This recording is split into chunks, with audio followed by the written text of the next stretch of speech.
నచ్చినట్టు నువ్వే కావాలి. రే బంతే, ఇదిగో. మీరెందుకు సార్ కడగటం? నేను తోమేవాడిగా. నేను కడగలేదు నాన్న, తిన్నానంతే. నువ్వే కడుగు. ఎందుకు కడగటం? సబ్బు వేస్ట్. మూర్తి గారు, మూర్తి గారు చూసా, ఒక్క పేరు పిలిస్తే ముగ్గురు వచ్చారు. ఇది పద్ధతి అంటే. కానీ పిలిచిన ఆయన మాత్రం రాలేదు. అదో పద్ధతి. మూర్తి గారు లేరండి? మూర్తి గారు ఆయన బ్రదరు వాళ్ళ ఫ్రెండ్ ఇంట్లో గృహప్రవేశం ఉంటే అక్కడికి వెళ్ళారండి. మీరు? మగ పిల్లి వారి తరపు నుంచి వచ్చాం. అంటే పెళ్లి కొడుకు నాన్న ఉన్నాడు కదండి, ఆయనకు ఓ నాన్న ఉన్నాడండి, ఈయనకి ఓ నాన్న ఉన్నాడండి. అదృష్టం కొద్దీ ఈళ్ళ నాన్నకి ఓ నాన్న ఉన్నాడండి. ఈళ్ళ నాన్న నాన్న, ఆళ్ళ నాన్న నాన్న అన్నదమ్ములు పెట్టలేదు. ఓహో. ఈడు అదృష్టం కొద్దీ ఈడికో బెల్లం ఉందండి, అది నా సెల్లులండి. నా దురదృష్టం కొద్దీ నేను ఈడికి బావనండి. ఇంతకీ మీరు పెళ్లి కొడుకు ఏమవుతారో చెప్పలేదు? అయితే మీకు అర్థం కాలేదన్నమాట.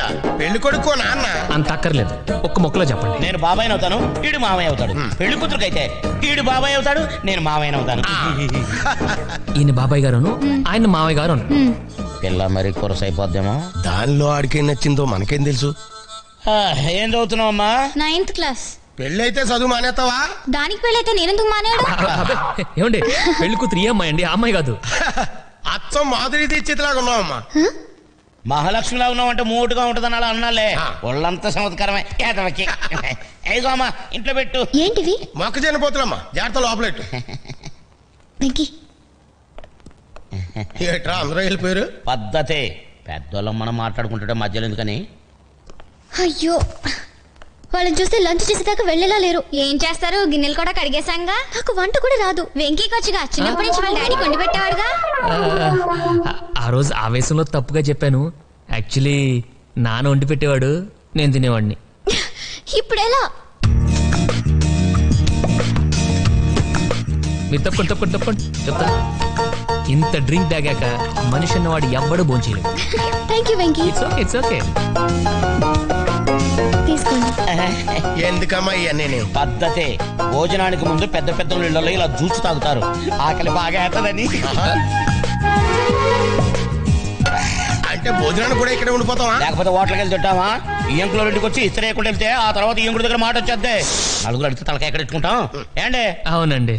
అలా నీ ఏలకాని ఎల్లో వచ్చి ఇబ్బంది పెట్టేస్తావా? పాప మొఖం చూస్తే 100 మందికి వండి పెట్టేలా ఉంది. ఇద్దరం లెక్క. ఏమ్మా ఏమో ఈ ఎదో మాటలు పట్టుకొని వంట కోసం ఓ ఐరాణ పడిపోకు. వంట సింపుల్ గా తేల్చి. నేను పెళ్లి భోజనం పెట్టమన్నాడా? ఓ కలగూర పప్పు, ఓ కూర చాలు. పప్పులో ఉల్లిపాయ లేకమా వీడి గ్యాస్. కానీ ఎప్పుడు లేకపోతే పోతుంది కదా. నువ్వు మాత్రం అప్పుడాలు ఒడియాలు లేకుండా ఎప్పుడైనా తిన్నావా? అవి మళ్ళీ పెసలుగా చెప్పాలా? పాప ఎప్పుడు చేశాక అదే మూకలో ఒక 1 డజన్ అప్పడాలు, 1 డజన్ ఒడియాలు ఏం చేద్ది. ఆగరు ఇయ్యాల వారింటికి వచ్చి కక్క ముక్క తినుకుంటూ వెళ్తే మనల్ని అంటారు. అది కూడా చెప్పాలా? ఓ సైన్ బయట ఉంటదని ఏదో కన్వే ఐటమ్ వాళ్ళే చేస్తారు. అదే చేత్తో చారు కూడా పెట్టుకోండమ్మా, వీడికి అసలే అజీర్తి. అన్ని నాకేనేంటి? నీకు మాత్రం కిడ్నీలో రాళ్ళు లేవు. దానికేం చేయమంటారండి? ఆపరేషన్ చేయాలి కానీ బాబు, ఇందాకిచ్చిన జ్యూసు ఇంకొక గ్లాసు భోజనం వేయకిచ్చుకోండి, సమ్మగా ఉంటది. అయ్యో, ఏంటి వెంకీ వాడు అంత లిస్ట్ చెప్పాడు? ఏదో ఒకటి ముందు స్టవ్ వెలిగించు.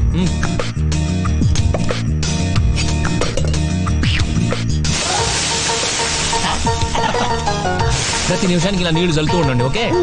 ఆ వాచ్ చెల్లు నిన్ను ఎవడు చేసుకుంటాడో కానీ సర్వనాశనం అయిపోతాడు.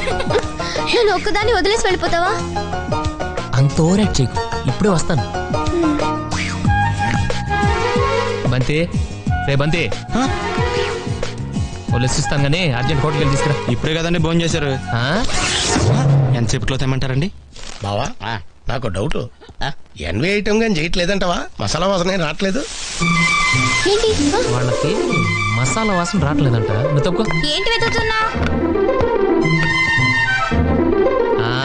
ఇది అది బొద్దింకల్లి చెప్పేది. నాకు తెలుసు. ఇది ఇలా కోసానా, ఇది ఇలా పట్టుకున్నానా? ఇప్పుడు చూడండి.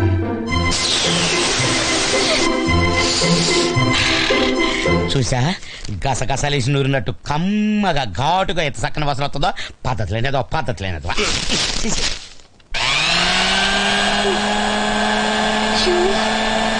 టైం అవుతుంది సార్, ఎత్తుకోండి. ఏంటది? అన్ని వేడిగా ఉన్నాయి, తీసుకెళ్ళండి. Come on 1 second. ఇది కొంచెం ఇలా,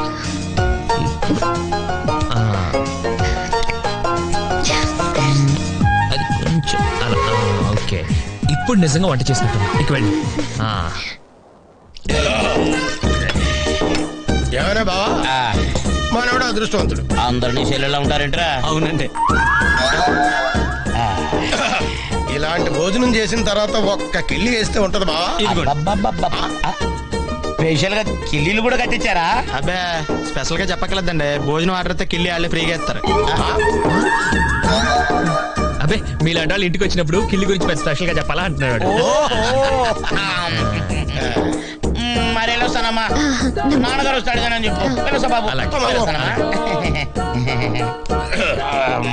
తాంబూలాల టైంకి రాలేకపోయినందుకు ఏమనుకోవద్దని చెప్పమ్మా.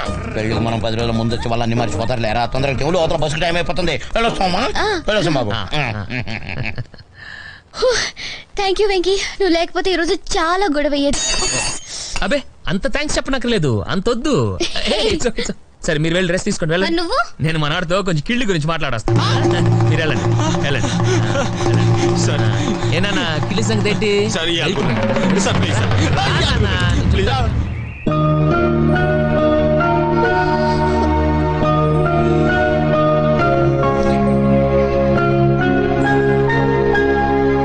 Good morning. Good morning. ఇప్పుడే లేచావా? 9 దాకా పడుకోవడానికి కూడా మనిషికి అదృష్టం ఉండాలి. ఎక్కడికి? ఇంటర్వ్యూకి. Venky best of luck. Thank you thank you.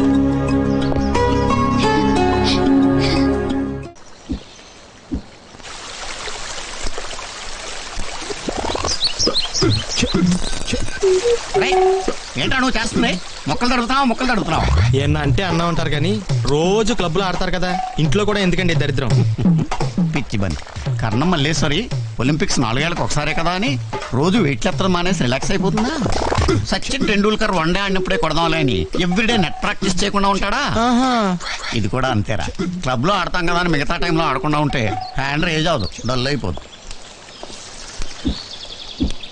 Venky ఏమైంది వెంకీ? ఇంటర్వ్యూ ఏమైంది సార్?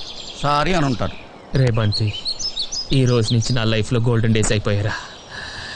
సెలెక్ట్ అయిపోయాను రా.